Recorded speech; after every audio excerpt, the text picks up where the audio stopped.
días. Agradezco al Laboratorio Médico del Chopo la invitación a estas 14ª jornadas médicas. Voy a tratar de darles un panorama lo más completo posible de la situación del tabaquismo en nuestro país, en esta un poquito menos de una hora. Espero cumplir con sus expectativas. La planta del tabaco se cultiva por el contenido de nicotina que tiene. Aquí en nuestro país lo más frecuente es que se fume, pero las hojas del tabaco pueden ser masticadas o inhaladas como rapé a través de la nariz. Es una droga legal, altamente adictiva, con un grado de adicción muy similar a la cocaína y a la heroína. Está presente en el humo de los cigarrillos y un dato interesante es que los fumadores tienden a dosificarse la nicotina, modificando la duración y la profundidad de las inhalaciones que hacen.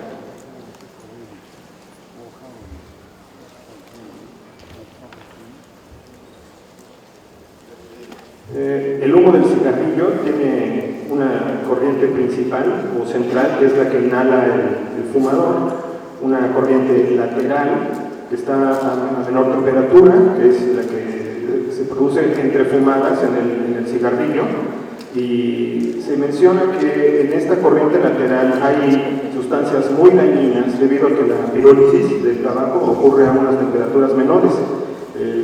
La corriente lateral, la corriente secundaria del humo del cigarro contiene una alta concentración de nitrosaminas, que son carcinógenos. Claro, la corriente lateral, el humo lateral, el humo secundario, se diluye y entonces la cantidad de estas sustancias que le llegan a las personas que respiran está muy disminuida. El humo del cigarro tiene una fase gaseosa y una fase particulada. Los principales elementos de la fase gaseosa son la nicotina y el monóxido de carbono, y de la fase particular del alquitrán. Cada inhalación del humo del cigarro le aporta al fumador aproximadamente 50 mililitros de humo. Se calcula que un fumador le da aproximadamente entre 10 y 20 inhalaciones al cigarrillo, por lo que inhala 1 litro de humo por cada cigarro.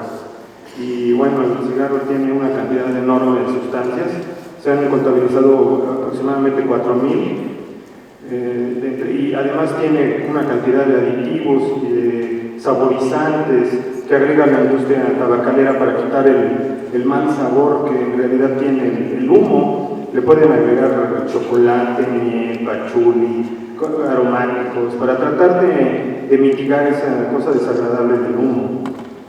Entre las cosas que se han identificado, están nada más, imagínense, monóxido de carbono, arsénico, ácido clorhídrico, pesticidas como el DDT,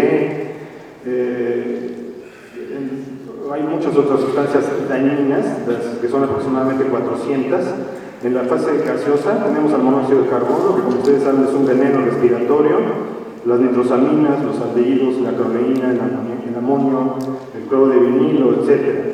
Todos estos son agentes proinflamatorios que hacen daño. La fase particular contiene la nicotina, alquitrán, que van juntos, no es posible. La industria tabacalera ha tratado de separar la nicotina del alquitrán y hasta el momento no ha sido posible efectuar eso. Tienen benzopirenos, etcétera, otras sustancias que pueden provocar cáncer. La nicotina, ¿cómo produce la adicción a la nicotina? Bueno, generalmente el fumador empieza a fumar por una presión social, por quererse verse muy maduro, por quererse ver más atractivo, por cumplir con el grupo al que pertenece, que todos fuman y él no, y entonces empieza a fumar. Al principio tiene que sobreponerse a lo desagradable del cigarro y después entra en juego la adicción a la nicotina. Entonces, la nicotina se une en el cerebro a diversos receptores que los hay por todo el cerebro y el sistema nervioso, pero que son más numerosos en dos núcleos, que son el núcleo accumbens, que tiene que ver con el placer y la recompensa, y con el locus cerúleo, que tiene que ver con los procesos cognitivos y la memoria. Cuando la nicotina se une a los receptores colinérgicos, libera algunos neurotransmisores Los más frecuentes, los receptores nicotínicos más frecuentes en el cerebro son el A4 beta 2, aunque hay aproximadamente 16 tipos de receptores, alfa y beta. Entonces, los más frecuentes, por si les preguntan, son los alfa 4 y beta 2.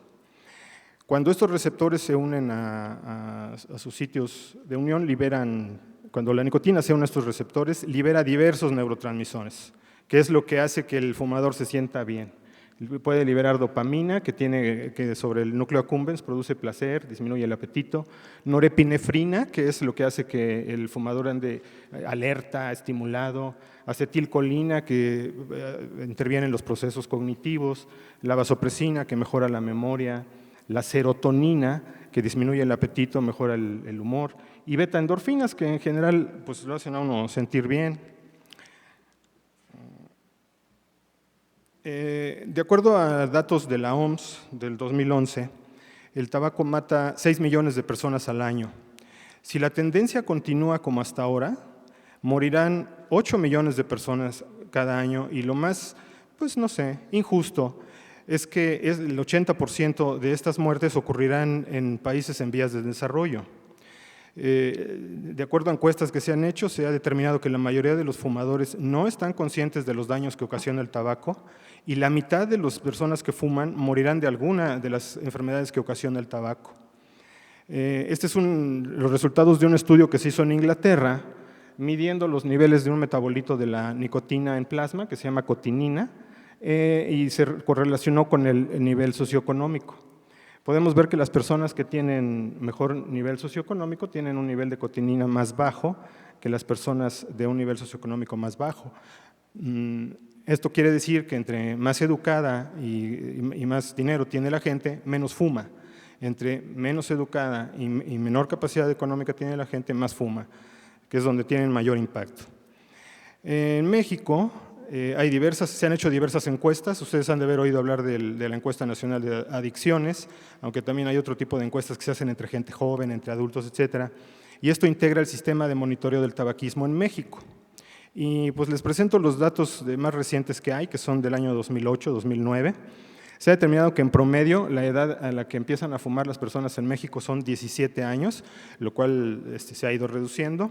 Los adolescentes, o sea, los menores de 18 años, inician a fumar a los 13 años de edad.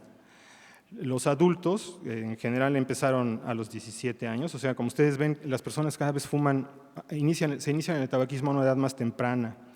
El 18.5% de la población adulta de nuestro país es fumadora, o sea que hay 14 millones de fumadores, 17% exfumadores y personas que nunca han fumado el 64%. Una cosa interesante es que el 72% de esos 14 millones de fumadores desean dejar de fumar, pero solamente el 10% lo logrará sin ayuda. Entonces, bueno, solo les recuerdo, el tabaco provoca en nuestro país 60,000 muertes al año, lo que equivale a 165 al día. Y estas son una de las tendencias que se ha observado en la evolución del tabaquismo. Entre los adultos, cada vez fuman menos, o sea, fumamos menos. Del 26% en el 2002 pasamos a 18.5% en el 2008, lo cual no es el caso en los jóvenes. De 19% en el 2003, la prevalencia de fumadores subió al 24% en el 2008. Entonces, las tendencias epidemiológicas son estas. Ha habido una disminución en la edad en la que las personas inician a fumar. Los jóvenes ahora consumen más cigarrillos y sobre todo está ocurriendo un fenómeno que ya lo han de haber escuchado, que se llama la feminización de la epidemia del tabaquismo. O sea, cada vez hay más mujeres y sobre todo más mujeres jóvenes que fuman. Y a pesar de todos los esfuerzos que se han hecho, el número de consumidores de cigarrillos ha continuado. También como resultado de estas encuestas del Sistema de Monitoreo del Tabaquismo de México, los jóvenes empiezan a fumar por curiosidad y por convivencia con fumadores. O sea, esto tiene impacto en especial a la hora de que uno quiere prevenir que los jóvenes fumen. Si ellos ven a su papá, a sus maestros, a su médico que fuman, entonces les va a costar más trabajo no fumar. En promedio, en nuestro país se fuman 9 cigarrillos al día, lo que con el número de fumadores equivale a 52 millones de cigarrillos por año, y lo que les decía, hay un aumento en el consumo del cigarrillo en las mujeres. Los daños que hace el cigarro pues son bien conocidos y múltiples, pero con los que hay una relación casi causa-efecto es con el cáncer de pulmón y con la EPOC. Aquí les muestro estas estadísticas del año 2004, donde se ve el riesgo atribuible del tabaquismo a diversas enfermedades, a 4 de las enfermedades más que provocan mortalidad más importantes en nuestro país. Entonces, el tabaquismo explica un 90% de los casos de cáncer pulmonar, de bronquios y de tráquea, explica un 84% de los casos de EPOC. Sabemos que hay otros factores que intervienen en el desarrollo de EPOC, pero el cigarrillo es el que explica la mayoría, el 84%.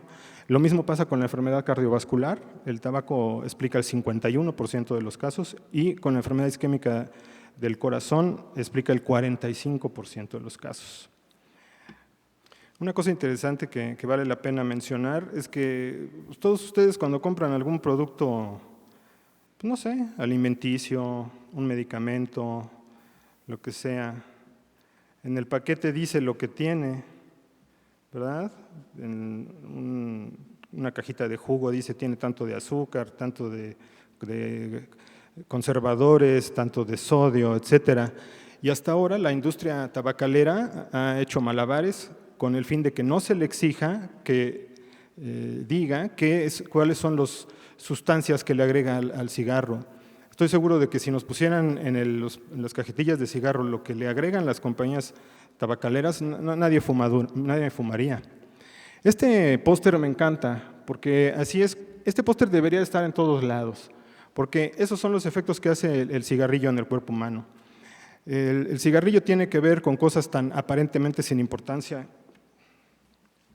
que esto está muy sensible.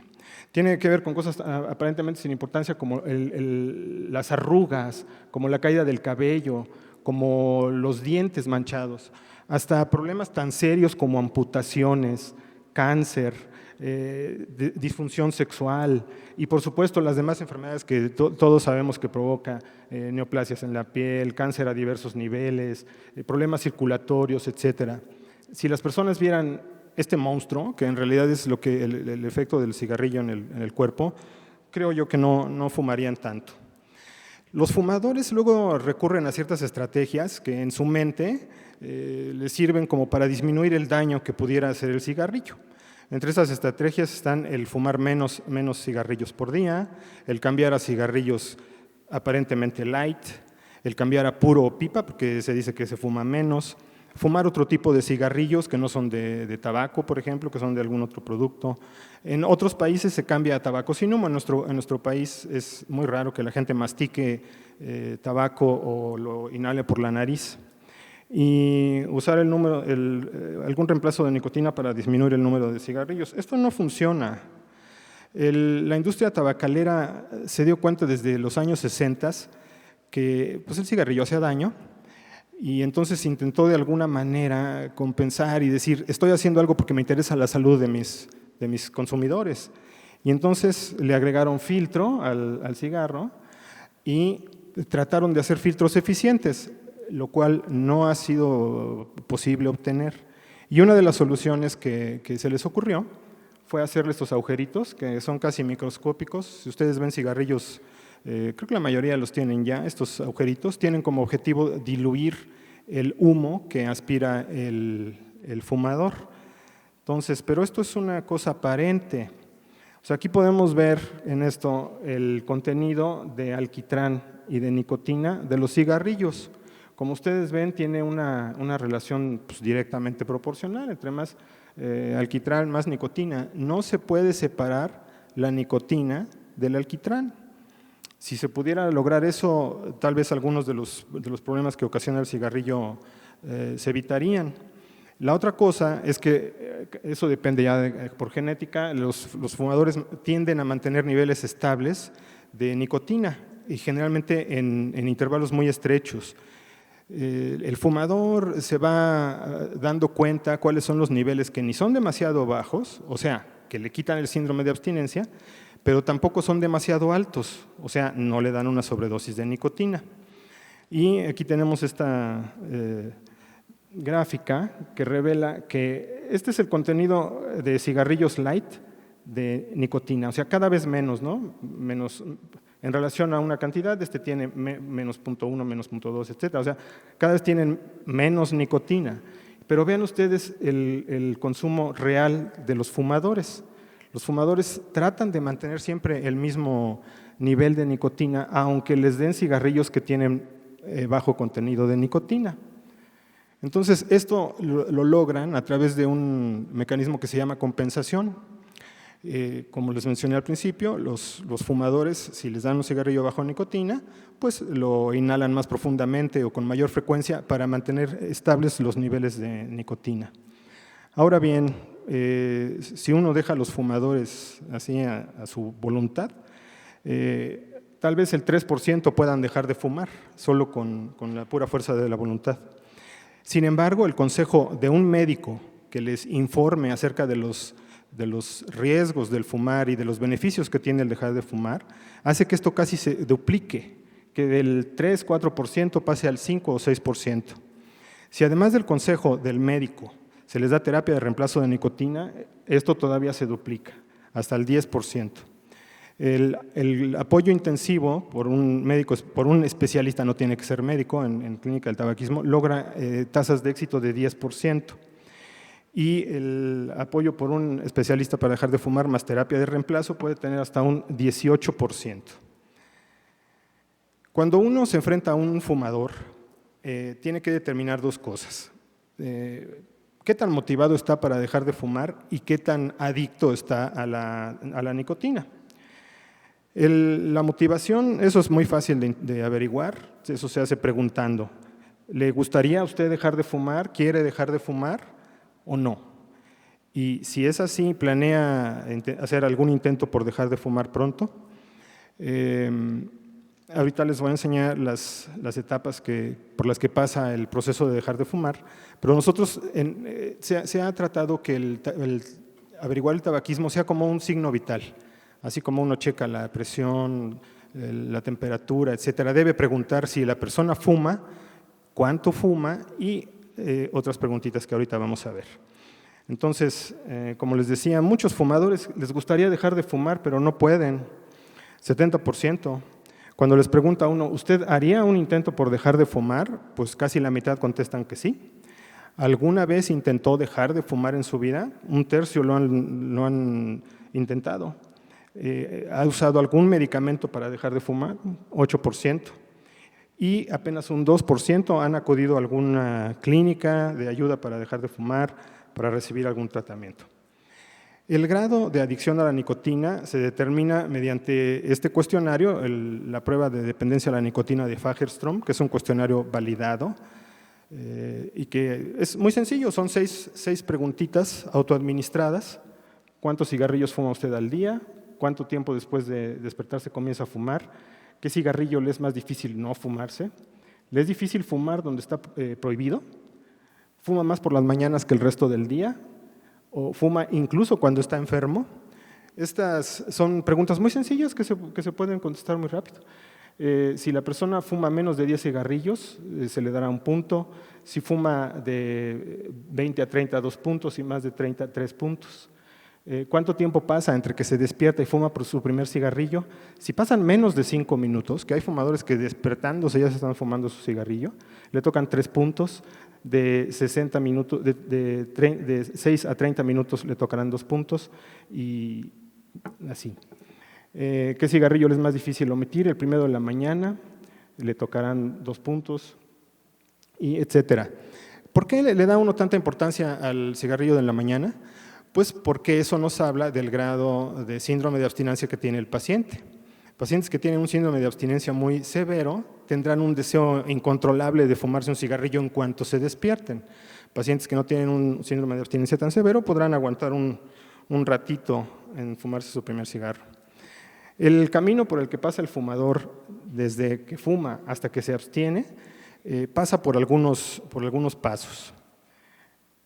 La mayoría de los fumadores se encuentran en la etapa de precontemplación. O sea, en esta etapa el paciente no le interesa dejar de fumar, ni quiere saber los riesgos que hay, mucho menos le interesaría recibir ningún tratamiento. Cuando uno se enfrenta con un fumador en esta etapa, la obligación del médico es informarle sobre los riesgos de la salud y conminarlo a que lo piense, a que considere el hacer un intento por dejar de fumar. Puede ser que esta persona pase a la siguiente etapa, de la precontemplación a la contemplación. Está pensando en que a lo mejor el cigarrillo sí hace daño, en que sería bueno que dejara de fumar. En ese momento, el médico lo que debe hacer es determinar qué tan adicto está el paciente a la nicotina mediante el cuestionario de Fagerström y conminarlo para que determine una fecha en la que quiere dejar de fumar. Ayudarlo, que se prepare para la acción, que es la siguiente fase por la que pasan los fumadores. Entonces uno le dice cuándo le gustaría dejar de fumar, la fecha de su cumpleaños, la fecha de su aniversario de matrimonio, el día que nació su nieto, una fecha significativa. A partir de ese día debe de abandonar por completo el cigarrillo. Para eso hay terapias de las que vamos a hablar en un momento, y ya cuando el paciente por fin deja de fumar es cuando uno debe de felicitarlo y continuar el tratamiento. En esta fase, que es la de acción, cuando el paciente ya se abstiene del cigarrillo, empieza a abstenerse del cigarrillo, es cuando pueden ocurrir recaídas. Como ustedes ven, este esquema me gusta porque el fumador, pues bueno, puede ser que logre la abstinencia por un tiempo largo, pero puede ser que no, puede ser que recaiga. Las recaídas son parte natural del proceso de dejar de fumar. Esto es importante porque debemos ver el tabaquismo como una enfermedad crónica. Así como a un paciente diabético que no se controle, que tenga niveles de hemoglobina glicosilada que no están dentro de lo que uno quiere, no le diría, ya no tome los hipoglucemiantes, déjelo. O sea, usted no quiere controlarse. No hace uno eso, ni al hipertenso descontrolado le suspende tampoco los antihipertensivos. Al fumador que recae, tampoco debemos abandonarlo. O sea, el fumador que recae necesita ayuda, porque esto es parte del proceso de dejar de fumar, y a quién va a recurrir, a su médico, y su médico es el que debe orientarlo. ¿Qué le vamos a decir al paciente? Mire, si usted deja de fumar va a tener beneficios inmediatos, como la normalización de la presión y de la frecuencia cardíaca. A las 8 horas aumenta la saturación de oxígeno. A los 3 días empieza a mejorar la función pulmonar y el olfato. Poco después disminuyen la tos, el cansancio, las infecciones respiratorias. A un plazo un poquito más largo disminuye la tos y la disnea. Y a más largo plazo puede disminuir los riesgos de cáncer, de enfermedad cardiovascular, etcétera. ¿Cuánto tiempo se dice que los fumadores ya pueden adquirir el mismo riesgo que un no fumador de tener otras enfermedades? Entre 10 y 15 años. Entonces, uno debe informar esto al paciente para que se mantenga sin fumar. Entonces, y los beneficios no solo son de la salud, o sea, mejora el rendimiento físico y en general mejora la sensación de bienestar de las personas. Se han determinado que hay ciertos predictores de éxito de los intentos para dejar de fumar. Una mayor edad, un mejor nivel educativo, un mayor nivel socioeconómico, que la persona esté estable, ¿no? Tenga empleo, esté casado, con buena salud, que en su entorno no haya fumadores y que él se conciba como que puede ser un no fumador dentro de un tiempo, ¿no? El no convivir con fumadores, una motivación alta, una adicción baja. El haber hecho intentos previos, fíjense, si un fumador dice, ya lo he intentado y no he podido, bueno, ese fumador tiene oportunidad de dejar de fumar. Las personas que fuman menos cigarrillos al día, el que no tengan una historia de depresión, porque eso es uno de los aspectos que luego se asocia con el tabaco, y que no abuse del alcohol ni del café. Hay las dos preguntas principales para determinar el grado de adicción a la nicotina, que provienen del cuestionario de Fagerström, son: ¿a qué hora se fuma su primer cigarrillo y cuántos cigarrillos fuma al día? Si se fuma su primer cigarrillo antes de 30 minutos de haberse despertado, está muy adicto. Y si fuma más de 25 cigarrillos al día, está muy adicto. Si cumple con esas dos, si responde que sí a esas dos preguntas, tiene un nivel de adicción muy alto. Factores de riesgo para las recurrencias a corto plazo son los deseos intensos de fumar, el que el fumador aumente de peso, porque le aumenta el apetito, el que no tenga apoyo en su familia ni en su trabajo, que se rodee de amigos fumadores, que abuse del alcohol, que tenga problemas pues, como alteraciones del carácter, angustia, depresión, son factores de riesgo para tener una recaída a corto plazo.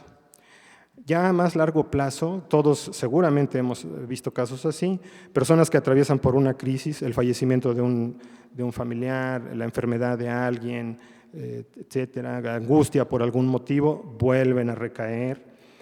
O por el contrario, el que tengan experiencias placenteras, que les recuerde de lo bien que se sentían cuando fumaban, ¿no? Se van de vacaciones, se reúnen con los amigos que no han visto, etcétera. O los sentimientos de omnipotencia, el pensar que ellos pueden manejar las recurrencias sin ningún problema. Entonces, ¿cuáles son nuestros objetivos como médicos? Pues identificar a los fumadores que quieran dejar de fumar. Siempre que veamos a un fumador, hay que preguntarle, ¿a usted le gustaría dejar de fumar? Sí, doctor, pero no puedo. Entonces ahí es donde uno puede intervenir. La motivación, uno pensaría, bueno, si un paciente está muy motivado para dejar de fumar, que nos diga, sí, a mí me encantaría dejar de fumar, ¿eso predice que él lo va a lograr? No. La motivación es lo que inicia el intento para dejar de fumar y lo que predice el éxito para dejar de fumar es el grado de adicción a la nicotina. Por muy motivado que esté una persona, si está muy adicta a la nicotina, le va a costar mucho trabajo dejar de fumar. Y pues claro, porque el síndrome de abstinencia de la nicotina es muy desagradable. Hay el deseo imperioso de fumar, la ansia por fumar. Los pacientes se ponen irritables, con sensación de desaliento o enojones, no pueden dormir, están ansiosos, sus familiares nos dicen tienen cambios del humor, ya no se concentran igual, están inquietos, puede ser que aumenten de peso, lo cual sea un efecto indeseable, pueden tener sudoraciones, taquicardia, elevaciones de la presión, etc. Y estos efectos pueden durar.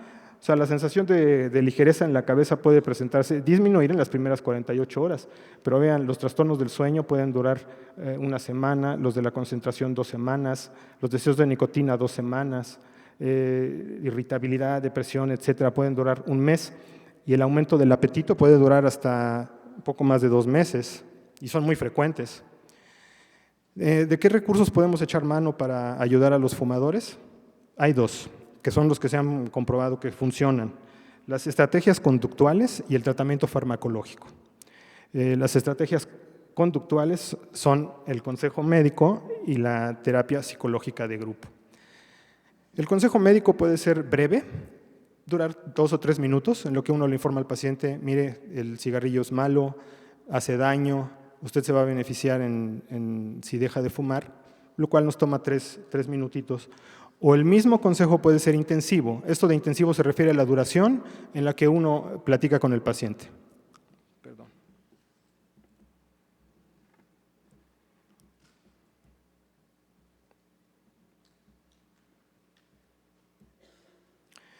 El consejo médico es el medio más barato y más efectivo que tenemos a la mano para ayudar a un fumador para dejar de fumar.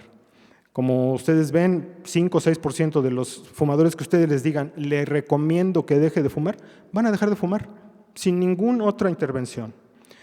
El consejo médico se ha visto que influye de una manera decisiva en el ánimo de los fumadores para dejar de fumar. Incrementa el abandono, que a lo mejor un fumador quiere dejar de fumar, pero no se decide.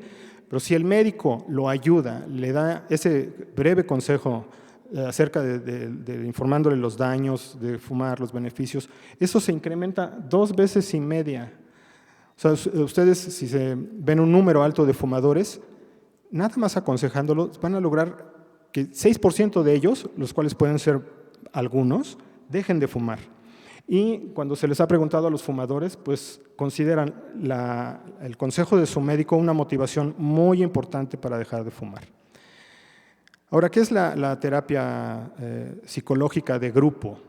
Bueno, son herramientas cognitivo-conductuales que hacen que el paciente piense razonablemente, ¿verdad?, para modificar la manera en la que los fumadores perciben el cigarrillo, el tabaquismo, y la actitud que tienen. Por ejemplo, el fumador puede decir: a mí el cigarro me tranquiliza, cuando estoy tenso, me fumo un cigarro y me relajo. He tenido muchos problemas en el trabajo, pero fumando me relajo. No es cierto, eso no ocurre. El fumador siente que está tranquilo porque el cigarrillo le quita el síndrome de abstinencia. La dependencia a la nicotina es compleja, intervienen factores fisiológicos, anatómicos, sociales, conductuales, etc. Entonces puede ser, por ejemplo, que un fumador diga cuando por el síndrome de abstinencia esté irritable, fuma un cigarro, se tranquiliza porque se le quita el síndrome de abstinencia. Se va a condicionar la próxima vez que esté irritable a pensar: el cigarro me va a quitar este sentimiento. Y entonces va a decir: el cigarro me tranquiliza, lo cual no sucede así. El objetivo de las terapias cognitivo-conductuales es que el paciente se dé cuenta razonablemente de que eso está equivocado. Las terapias cognitivo-conductuales es mejor que las dé un psicólogo o psicóloga especializado en esto. Es mejor la terapia grupal que individual, eso ya se ha determinado, y generalmente se reúnen durante un periodo de 4 a 6 semanas. Si ustedes tienen cerca alguna clínica de apoyo para el fumador, verán que así es. Durante este periodo, durante la etapa en la que están en la terapia de grupo, de apoyo, debe recibir tratamiento farmacológico para evitar el síndrome de abstinencia de la nicotina. Y con este tipo de intervención se logra una abstinencia de 20 a 35% al año, lo cual no parece mucho. Aparte de las terapias conductuales, tenemos lo que tal vez los médicos podemos ayudar más, que son las terapias farmacológicas. Existen varias. Podemos echar mano de 2 grupos: las terapias de reemplazo de nicotina o las terapias no nicotínicas. En nuestro país existen los parches, el chicle de nicotina, la goma de mascar y el inhalador oral. Las obleas de nicotina yo no las he visto aquí, y el aerosol nasal tampoco existe, pero estas maneras de administrar nicotina son bastante efectivas. Y también existen los medicamentos que ustedes seguramente ya han de haber escuchado: el bupropión y la vareniclina. El objetivo del tratamiento de sustitución con nicotina es disminuir la carga de nicotina, que no se compara con la que da el cigarrillo, da mucho menos la terapia de sustitución con nicotina. Y se trata de darle suficiente nicotina al fumador para que no tenga el síndrome de abstinencia, pero no tanto como para crear dependencia. Esto disminuye los síntomas de abstinencia, reduce esas ansias por fumar y reduce las recaídas. Hay que individualizar el tratamiento en base a las experiencias previas con el parche, si es que lo ha usado, en cuanto a la intensidad del tabaquismo. Una regla que vale la pena tener en mente es que uno le va a recomendar la concentración de nicotina del parche al paciente más o menos en proporción al número de cigarrillos que fuma. O sea, no es una regla fija, pero puede orientar. Por ejemplo, un fumador que fume 10 cigarrillos al día, pueden empezar con un parche de 10 miligramos. Uno que fumara 30 cigarrillos al día, pues le tocaría uno de 20 más uno de 10 y así. Pero esto es muy variable. O sea, no estoy diciendo que así tenga que ser, pero si está muy adicto, pues empezamos con una concentración alta; si no está tan adicto, una concentración más baja, pero el número de cigarrillos nos puede orientar. Hay que dar el tratamiento por unos 2 meses. Existen en nuestro país presentaciones que duran 16 o 24 horas, el Nicotin y el Nicoret, pero yo pregunté en las farmacias y ahorita no los están surtiendo, quién sabe por qué. Los efectos secundarios de los parches de nicotina pueden ser sobre todo la irritación a nivel de la piel, pero puede haber cefaleas, malestar estomacal, sueños vívidos, insomnio, etc. Entonces, hay que darlo a un tiempo suficiente y usar una misma dosis durante un tiempo antes de iniciar el destete. Aquí dice 3 meses, pero en general se recomiendan la misma dosis 2 o 3 meses y después irla disminuyendo gradualmente. El chicle de nicotina, la goma de mascar, es una manera de dar nicotina rápido. existen de 2 y de 4 miligramos, se tienen que dar por 2 o 3 meses de tratamiento. Los principales efectos son la sequedad de la mucosa y trastornos intestinales. El chicle de nicotina no es un chicle para estarlo masticando. El chicle de nicotina, la instrucción que uno le debe dar al fumador es mastíquelo. Cuando empiece a sentir una leve sensación de cosquilleo o de entumecimiento, estaciónelo entre la encía y el carrillo y ahí lo deja. La sensación de picor significa que ya se liberó la nicotina y es el momento de parar el masticado del chicle. Entonces, una vez que pasó esta sensación de adormecimiento y si el paciente vuelve a tener deseos como de fumar, vuelve a masticar el chicle y el chicle vuelve a liberar la nicotina, etc.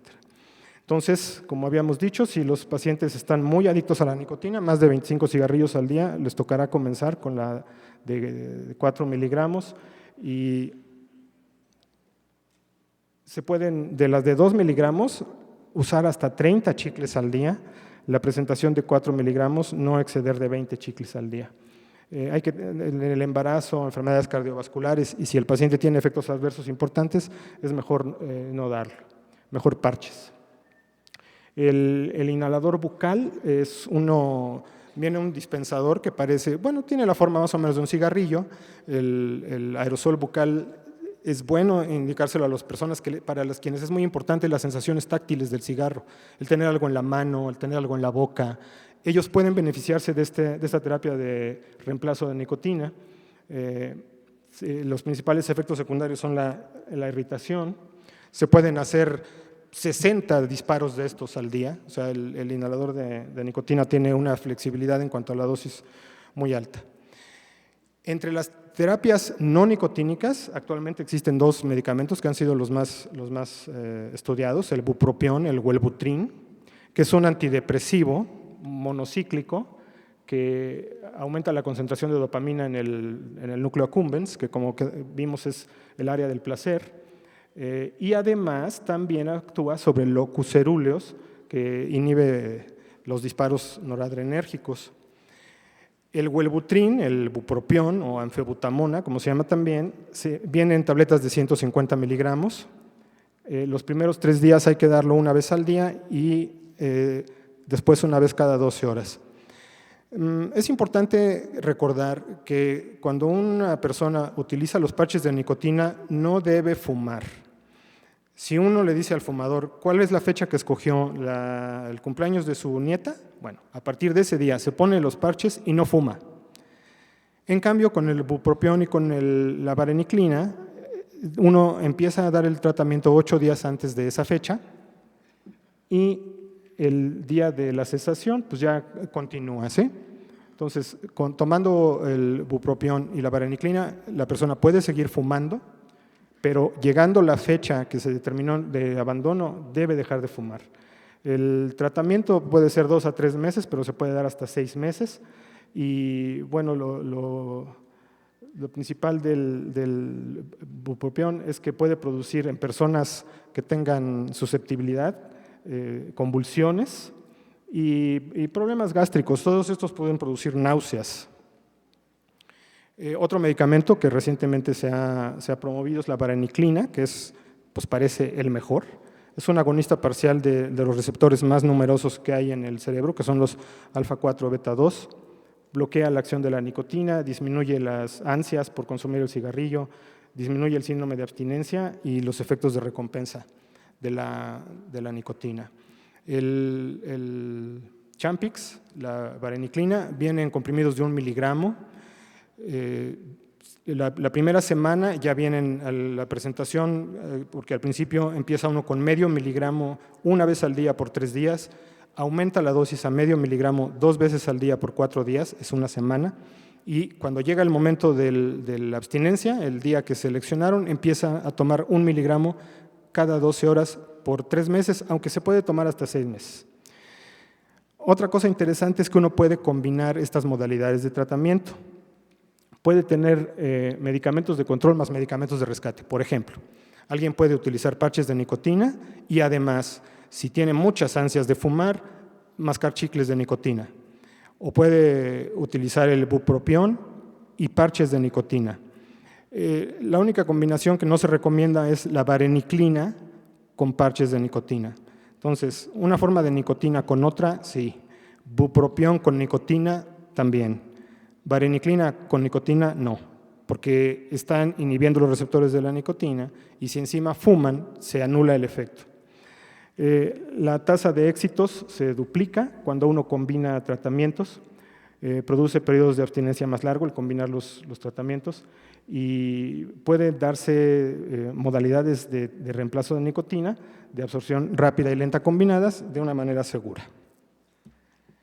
Les recomiendo, si les interesa leer más sobre esto, consultar las guías para el tratamiento del tabaquismo que se publicaron en el año 2005, todavía están vigentes. Lo único que hace falta sería incluir que ahora existe la vareniclina, pero todo lo demás, gran parte de lo que hemos platicado aquí viene incluido en estas guías. Pueden accesar este sitio, medigraphic.com, o darle a un buscador guías mexicanas para el tratamiento del tabaquismo y pueden bajar el número completo de las guías. Bueno, ¿qué nos faltaría? Seguramente ustedes saben que en el año 2004 México firmó con la OMS el Convenio Marco para el Control del Tabaco. La mayor parte de las personas que se dedican a esto se refieren a este documento como el Convenio Marco, nada más, aunque el nombre completo es Convenio Marco para el Control del Tabaco. Desde que México lo firmó en el 2004, ha tratado de implementar estos pilares para el control del tabaquismo, que a todos nos han afectado. Seguramente ustedes se van a dar cuenta de que así es. La promoción de espacios 100% libres de tabaco, por ley, ahora ya hay muchos lugares que están libres de tabaco. Se ha prohibido de forma total la publicidad, patrocinio y promoción de productos del cigarro. Incorporación de advertencias sanitarias y pictogramas a todas las cajetillas del cigarro, ya lo hemos visto también. Y tal vez otro muy efectivo es la política fiscal, que es aumentar los impuestos.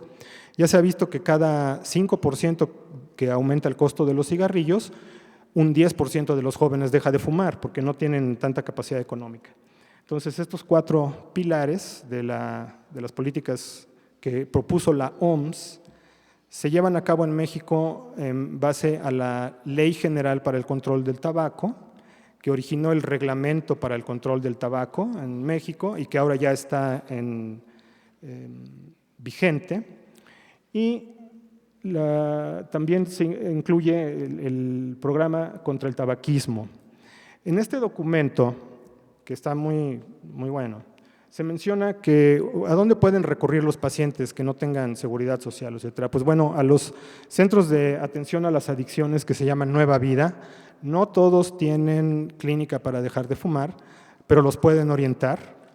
Y también los centros de integración juvenil. No todos tienen clínicas para dejar de fumar, pero les pueden orientar a los pacientes. Y por supuesto existen otros centros de tratamiento, como las clínicas para dejar de fumar del Hospital General. Aquí en el Centro Médico existe la Clínica contra el Tabaquismo. En el Instituto de Enfermedades Respiratorias existe una clínica muy buena, que es la que originó las demás. Entonces, y por supuesto hay grupos privados ahora a los que uno puede referir a los pacientes. Entonces, cuando un médico se enfrenta con un fumador, tiene uno bastantes cosas que puede uno hacer. Por último, quisiera decirles que el hacer que un paciente no fume es mucho más costo efectivo que otras tareas de prevención que existen en la medicina. Por ejemplo, es más barato y más efectivo que el tratamiento, el controlar la hipertensión para prevenir accidentes cerebrovasculares o que el control de la diabetes. Es más efectivo y cuesta mucho menos dinero. Les agradezco su atención.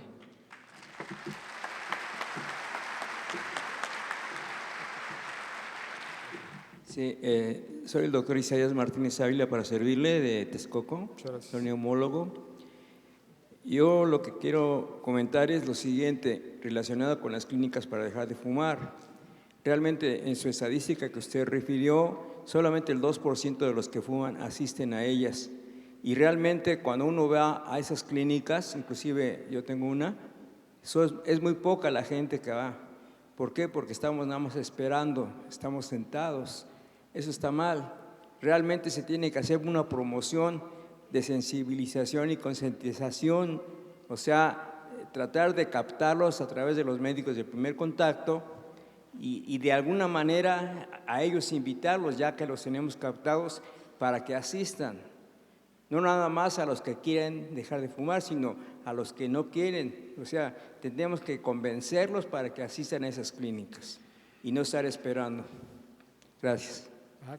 Sí, doctor, tiene usted toda la razón. Como hemos visto, 70 y tantos % de los fumadores quisieran dejar de fumar. O sea, a veces es cuestión de que uno les pregunte, porque a veces está uno muy ocupado o más interesado en ver cómo está su presión o su glucosa o X, y no aborda ese tema. Por eso una parte muy importante de esta plática es que cuando revisen a sus pacientes, sean jóvenes, sean adultos, les pregunten cuál es su estatus de fumador. ¿Es un fumador activo? ¿Es un exfumador? ¿Nunca ha fumado? Si fuma, ¿le interesaría dejar de fumar? Francamente, no se puede hacer la gran cosa si la persona no está motivada para fumar. O sea, ustedes seguramente conocen personas que le dicen, a mí ni me digas de eso, yo así, si me veo de morir de algo, pues me voy a morir y no quiero saber nada. Bueno, no es posible ayudar a esas personas, pero hay que tratar de identificar a ese a lo mejor 70% de fumadores que sí quieren hacer el intento por dejar de fumar. Lo que usted dice es muy importante, doctor, y tiene toda la razón. Sí, doctor. Solamente como un dato complementario, si nos podría ilustrar sobre los fumadores, sobre el humo para los fumadores pasivos, si tiene alguna característica, algún avance de estudio sobre las características nocivas sobre todo en los niños, cuando los papás.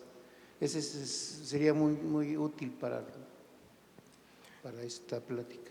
Sí, doctor, muy importante. El tabaquismo pasivo se ha relacionado con enfermedades en los no fumadores. No es tan frecuente que las personas expuestas al tabaquismo pasivo se enfermen tanto como los fumadores, pero sí es significativo. Los que son más perjudicados por el tabaquismo pasivo efectivamente son los niños, y entre más pequeños, más el daño. El cigarrillo, el humo secundario, el tabaquismo pasivo, se ha correlacionado con bajo peso al nacer, con mal desarrollo de los pulmones y con infecciones recurrentes de las vías respiratorias en los niños. En los adultos, pues bueno, no con mucha fuerza, pero se ha relacionado también con el desarrollo de POC y neoplasias pulmonares. Pero sí, o sea, por eso, por la importancia del tabaquismo pasivo, es que uno de los pilares de las acciones que propone la OMS es que haya espacios libres de tabaco. O sea, no solo no fume el que no quiere fumar, sino que la persona no solo que no fume el que fuma, sino que el que no fuma tampoco inhale el humo de alguien, sin querer, el humo de otra persona. Pero es muy importante el tabaquismo pasivo, doctor, así es.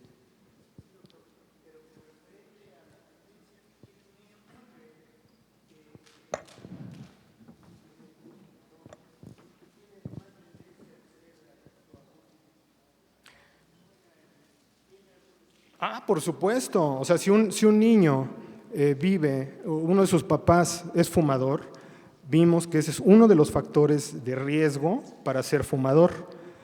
La curiosidad y el convivir con un fumador fueron los principales motivos por lo que los adolescentes fumaron, de acuerdo a la Encuesta Nacional de Adicciones. Entonces, yo me supongo que no solo es el que el niño inhale el humo, es el que vea a su papá o a su mamá fumando, va a decir, cuando yo crezca, cuando sea grande, quiero ser como mi papá fuma, yo también voy a fumar. O sea, la adicción a la nicotina no solo es una cosa fisiológica, es muy compleja, es también conductual, social, etcétera, ¿no? Yo me acuerdo que alguna vez vi un paciente que me decía que él no quería fumar, un señor ya mayor, pero su esposa le decía, oye, es que te ves muy interesante cuando fumas. Y entonces el señor, por darle gusto a su esposa y por verse muy galán y muy guapo, fumaba. Y fumó mucho y pues sí, desafortunadamente tenía un enfisema medio severo. Una curiosidad estadística. Después de 20 años de estar fumando más de una cajetilla diaria, me pasó una situación vergonzosa. Como académico, haber agarrado en aquel tiempo el gis como el cigarro como gis. Y haber pasado esa burla, bueno, pues fue suficientemente intensa como para haber dejado de fumar de la noche a la mañana después de varios intentos. Esta curiosidad estadística es qué tanto ha sido suficiente este tipo de situaciones como haber salido en la noche a buscar cigarros y ser asaltado, o quedarse dormido y originar un incendio, y etcétera, etcétera, de situaciones. ¿Qué hay de estos datos curiosos? O sea, seguramente todos conocemos diversas maneras en las que las personas han dejado de fumar, ¿verdad? Puede haber sido exactamente una situación como la que usted menciona. Debo decirles que, francamente, no hay ningún método que no funcione. O sea, las varitas de Orosus, las rajitas de canela, la acupuntura, los imanes, la hipnoterapia, no hay ningún método que sea 0% efectivo, ¿no? Todas las cosas que uno pruebe, en algunas personas funcionarán.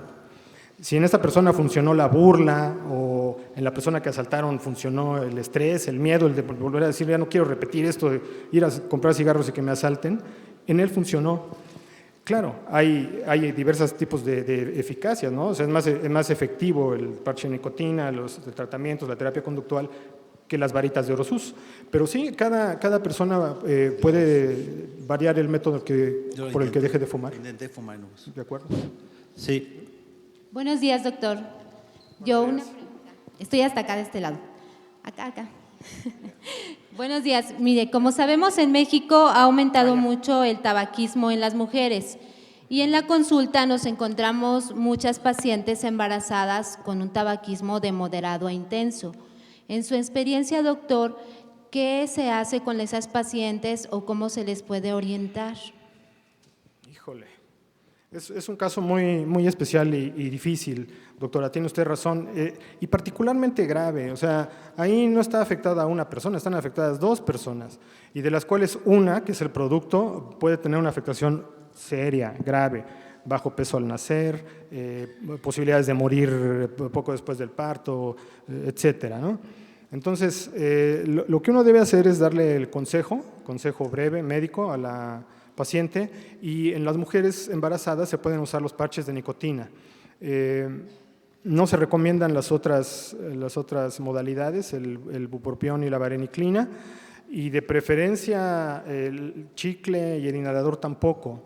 Entonces, es un caso muy especial y muy difícil. Yo creo que lo mejor será convencer a la mamá de que está haciendo mal, de que no solo le va a afectar a ella, sino el producto que qué culpa tiene, y si no puede con solo el consejo médico, se pueden usar parches de nicotina y terapia cognitivo-conductual. Sí. Buenos días, doctor. Mi pregunta es, ¿qué opina o qué nos puede decir acerca de los cigarros que venden piratas en el metro? Y por lo mismo se genera mucha venta a los alumnos. Sí, muy buena pregunta, doctor, y ya eso está contemplado también en el convenio marco. Pues es una de las acciones que tiene que hacer el gobierno. Uno de los aspectos que menciona el convenio marco es la lucha contra el contrabando de los productos de cigarro. Ese fenómeno ya se vio mucho entre Canadá y Estados Unidos. Por ejemplo, en Estados Unidos los cigarros eran muy baratos. Canadá, que tiene un sistema de salud muy social muy bueno, dijo, vamos a aumentar los impuestos del tabaco para que la gente fume menos. Y el resultado fue que aumentó el contrabando de cigarrillos de Estados Unidos hacia Canadá. Y lo mismo puede ser que suceda ahora. Entonces, bueno, ahí quien tiene que intervenir son las autoridades para inhibir el contrabando de productos de cigarros. Sí, tiene razón, doctor. Muchas gracias. Por obviedad de tiempo, tendremos que suspender aquí las preguntas y comentarios. Tengo anotadas aquí algunas preguntas mismas que le haré llegar al doctor Espinosa de los Monteros y me pondré en contacto con él para que a través de nuestro portal en la página web sean respondidas. Contamos con el mejor apoyo en este tipo de comunicación. Entonces, las otras inquietudes, si quieren hacérmelas llegar, yo voy a estar todavía por acá un buen rato, hasta mañana, así que me hacen llegar sus preguntas y yo se las hago llegar al doctor Espinosa de los Monteros. Quiero darle las gracias al doctor Carlos Espinosa de los Monteros por su colaboración, su participación esta mañana. Y a nombre del comité organizador le hacemos este sencillo presente para que nos lleve en su mente siempre. Muchas gracias, gracias a ustedes.